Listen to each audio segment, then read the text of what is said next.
and whatever, Joe Pantoliano. How do you say it? Joe Pantoliano, I believe it is. Pantoliano. Yeah, Yeah, he's great. yeah, He is a gem in this movie. He just chews up all the scenery he's in, and they play so good off each other. Uh, one of the other we can keep rolling through scenes here. One of the other improvised scenes was when Mike goes to talk to Max, and apparently Michael Bay was like, "Let's just shoot you messing around on some of the gym equipment," and so we get some really funny shit of Martin Lawrence just going from piece to piece, yeah. trying to exercise.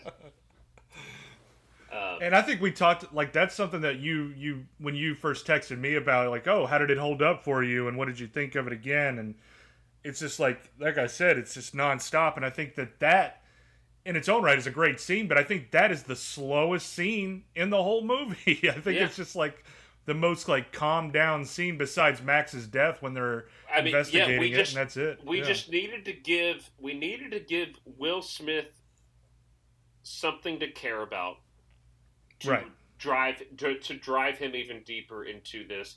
Like, they set up Max as a different type of love interest for Will Smith. And I like that. I like that she plays like a working girl too. I love that. Yeah. Yeah. And like that's not a problem, right, for Mike, and good for him. That's pretty forward thinking. I mean, they have, they're not as forward thinking about homosexual stuff, but whatever. But they and we get to see his connection with her, and then she, of course, gets killed. Yeah, which is a great lead-in to Fouchet, and again, kind of the just the character of it. You don't get much of Fouchet of the bad guy actually in this. It's not a lot really, but I think the scenes that show him do a good job of it, and it's not needed. Like, your stars show Will Smith and Martin Lawrence as much as you can, and just kind of have this show enough importance with Fouchet and how bad he is that you don't need to show him that much anyways. And that's it. And I think they do a great job of that. Yeah. They do, and you of course assume he's not going to be a threat physically, and that's fine. That's not his character. He's not going to be that tough guy. He's the thinker. He's the head of all of this, and he's ruthless, and he doesn't care who he hurts. And that's an effective tool. When he's killing everyone with a gun, you're not expecting him to go hand to hand with with the two. Why don't we skip ahead? So Max gets killed. Her best friend, Téa Leoni's character, eventually she sees it, and they chase her. She escapes, and she eventually gets into custody of Mike and Mark. And then you get the hilarity of Marcus trying to pretend to be Mike because Mike's getting his ass kicked by a sledgehammer. And that's how the three of them get together. And great chemistry the three of them have together. Man, a beautiful Téa Leoni. Oh, man. As a kid, as a 13-year-old, no undershirt. Is that who you were turning the corner to go save around the Archer house? Yeah. With my BB gun pistol. Do you remember those BB? They were like all black. Oh yeah. You pull back a lever. It was one shot. It wasn't like a. And you pull back, you push it in, and that it was air driven, and that's all you needed. Yeah. Man, what a time. I still will if I'm jogging or running, trying to do sprints or something. I'll picture Will Smith every now and then. Sure, yeah. Give me that extra boost. Yeah. Gosh, why don't we? I mean, the comedy in this is almost just as good as the action, and I think like their relationship. And I don't think I'm speaking blasphemy. You tell me, Marcus. I think Mike Lowry and Marcus Burnett it's a better buddy cop movie than Tango and Cash. You got to something very important that I had posted on our Instagram that I wanted to talk about too. Yes. Because, yes, I do think while Tango and Cash is deep in my heart, Yeah, mine and too. it is one that I will always love. I do find it better than Tango and Cash. But you might not agree with me, but that blank that I had in our Instagram post where I think it's a better movie, I enjoy Bad Boys more than I do Lethal Weapon. Mm. And hey, if you don't agree with me, you don't agree with me. I'm not saying it is a better. It's saying I think Well, I like it better than Lethal Weapon. Here's what I'm thinking. I mean, the fact that I just haven't even, one of the biggest buddy cop franchises, and I just never even compared the two. Yeah. But they're such different films. But if I'm going to sit down and just watch a movie, I think it might be Bad Boys over Lethal Weapon. I think, and that's what I was thinking the whole time while I was watching this again. And I watched this again when we were getting ready for this, probably 3 times. I think 3 times, and I think every time was like, would I like thinking like, oh, when are we gonna do? First I was thinking, when are we gonna do Lethal Weapon, and then I started thinking, I mean I know we're gonna do it because I love it still, but do I like this better than I do Lethal Weapon? And would I watch this before I would watch Lethal Weapon again? And I would think yes, I would. Yeah, I think you gotta. There's a bit more. Maybe there's a bit more depth and maybe a bit better acting, but right. I'm fine with it in terms of the type, like the movies that we love and what we sort of praise here on this podcast. This fits it to a T.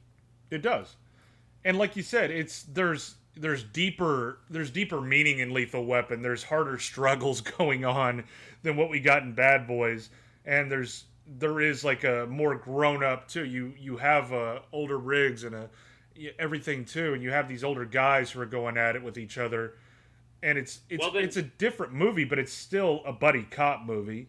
And well, then Marcus, what buddy cop movie is better? Surely there are some. But I tell you what, the fact that we can't just pop one off is saying quite a lot about this movie. Yeah, because this movie, it's hard for me because you have Rush Hour. I mean, but that's its own thing. You have Tango and Cash. You have The Last Boy Scout. That's fun. You could do, if you want to, Turner and Hooch.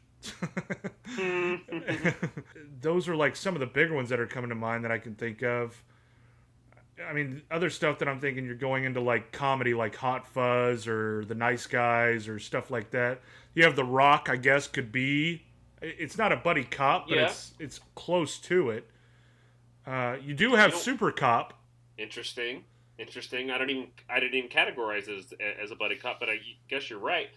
Tell you what, let's put it to the verse out there. If you guys, what buddy cop movie is better than Bad Boys? And if you say Lethal Weapon, I think that's a fair point. But just know we understand that it's probably a better film than Bad Boys. Yeah. We mean more of the idea of, is there a more enjoyable film? Like funny, action. Because I think a fantastic action scene is Club Hell. Let's talk about that now. Yeah. And also, just to reiterate, I don't want people thinking that the French Connection means that it's shit because we like Bad Boys. Because that would probably be, if it's an all-time buddy cop actual film, like French Connection is going to be probably number 1. Sure. But when we're talking about, just like you said, purely entertainment and what we love to talk about, I think Bad Boys is, if it's not number 1, it's got to be number 2 on that list. It's up there for me too, man. Yeah. I think they take everything. I think they take the very surface material of what makes buddy cop movies enjoyable, and they put it on full display, and they never stopped. They never backed off of it. Yeah. And that's how this movie was made. But let's get to Club Hell. Club Hell. There's so much comedy in here. There's so much relationship, and you have a great fight scene with Martin Lawrence. Oh yeah. It's like a visceral, very good fight scene. It really is. Yeah. It was, even as a kid and to this day when I rewatched it, the banging of the head on the dirty urinal is just, it's so tough to watch. Just piss flying out of it too as he hits his head on just fresh piss too. I mean, you get that. You get the bad. Like, as a kid watching Martin Lawrence, like, suffocate, it was just, it's, like you said, it's a visceral, it's a good word for it, visceral fight scene. Climbing up the wall sideways he is like that. Climbing it's up the so wall good. sideways, trying to free himself. And, you know, there's something, like, I feel like if Mike Lowry was in that position, I would worry less. Yeah, same here. So I think it's, but, you know, it's Marcus, so it's like, holy shit. Not only does he have a kid, but he's not Mike Lowry. Right. He's in trouble, but look at Mike. I mean, look at Marcus. He gets that kick.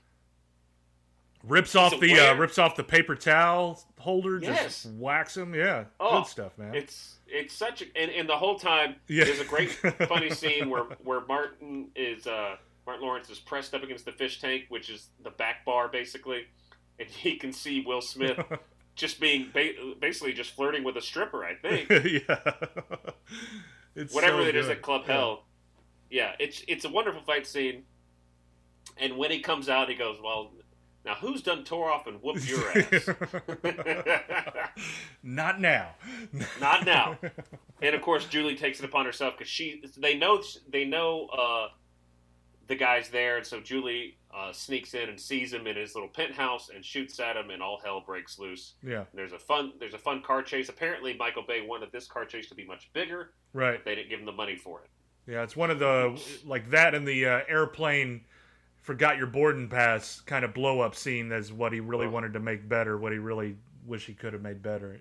Yeah. Still, such a good scene. Yeah. And we get that, and then we get another fun improvised scene when they go to the convenience store. Yeah. That apparently is mostly improvised as well. I think it was one of the added scenes after the first viewing of it to add more comedy. Going with, like we talked about too over the phone, you have another Sopranos guy. He was in one of the Sopranos episodes. I forget which one, but he was a store clerk too. And at that clerk. Oh, that really? Store clerk, yeah. So along with Michael Imperioli, Joe Pantoliano, Jojo. Jojo don't know nothing. And Jojo just say no to drugs. That's all. Yeah, I do tires. I'm a rubber man now. Oh, just Jojo don't know nothing. Jojo the tire man. Jojo. And was the big guy in a Sopranos episode. You know what I'm talking about? Where he's like, I can come over there and wring your scrawny neck. Oh, no, I don't think he is. He strikes me as someone who should be if he wasn't. Yeah, definitely, yeah. He seems like he would be in the New York crew and not in the Jersey crew. Yeah, you're right. Let's skip to a really fun series of events when Marcus Burnett has Julie and Yvette comes over while Marcus is trying to explain to Mike what's going on and why Julie's in his apartment. And Yvette, you threw Yvette out naked? She's a masseuse. She massages shit. Yvette comes over to sleep with Mike, which at this point Julie thinks is Marcus. And they get her out. The wife comes over. All hell is breaking loose. And then Fouchet finds out that where they're staying. And we get a great gunfight. And we get a wonderful foot chase scene. Yeah. And this is like the iconic, leading up to the iconic kind of everything from Bay directing to Will Smith acting, action, and Martin Lawrence. You get just everything, the epitome of it right here. Yeah, I mean, you get just the lengths these two men will go to protect their witness and now their friend and Julie. You get Marcus Burnett's character protecting his wife. You get wonderful gunplay, very much in the vein of John Woo. Not saying he watched it, but it is in the vein of John Woo. And then you get this. I mean, what an exciting foot chase. It's hard to do a foot chase and make it seem logical because he's chasing a car. Up the highway ramp, too. And he's like going up the. And that's like when I remember watching this again and just being like, what the heck? But it's logical because he's not. Yeah. You can tell it's farther away, and you're just like, how's he going to catch up to this thing? Yeah. Oh man, and it's a star-making scene for Will Smith because he looks like a damn god, and it made me want to look like him. He does, and like you said, like if people didn't hear before, but yeah, Bay wanted him to do the scene shirtless, because he's like, you're going to be a star. I know how to make stars, and I know what I'm doing, and this is going to make you a star right here. Will Smith had a little bit more, less confidence, or I think he just didn't think